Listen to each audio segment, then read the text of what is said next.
ସାଙ୍ଗମାନେ ଆଜି ଗୋଟେ ନୂଆ ଆଇଟମ୍ ବନେଇବା। ଆମ ଗାଁରୁ ମୋ କାକା କିଛି ଦେଶୀ ଆମ୍ବ ଆଣିଥିଲେ। ଖାଲି ଆମ୍ବ ଖାଇ ଖାଇ ବିରକ୍ତି ଲାଗିଲାଣି।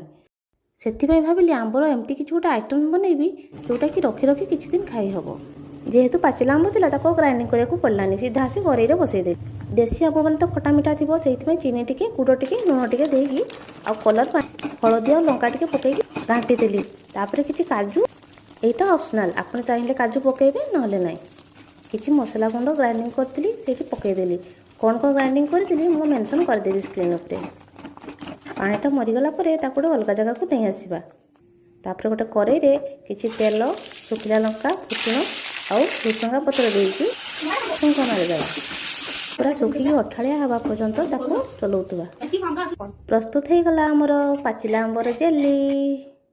ଆରାମସେ ତାକୁ ରଖିକି ଫ୍ରିଜରେ ବହୁତ ଦିନ ପର୍ଯ୍ୟନ୍ତ ରଖିକି ଖାଇପାରିବେ। ଏମିତି ଥରେ ବନେଇକି ଖାଆନ୍ତୁ ଆଉ କମେଣ୍ଟ ସେକ୍ସନରେ ମୋତେ ଜଣାନ୍ତୁ କେମିତି ଲାଗିଲା।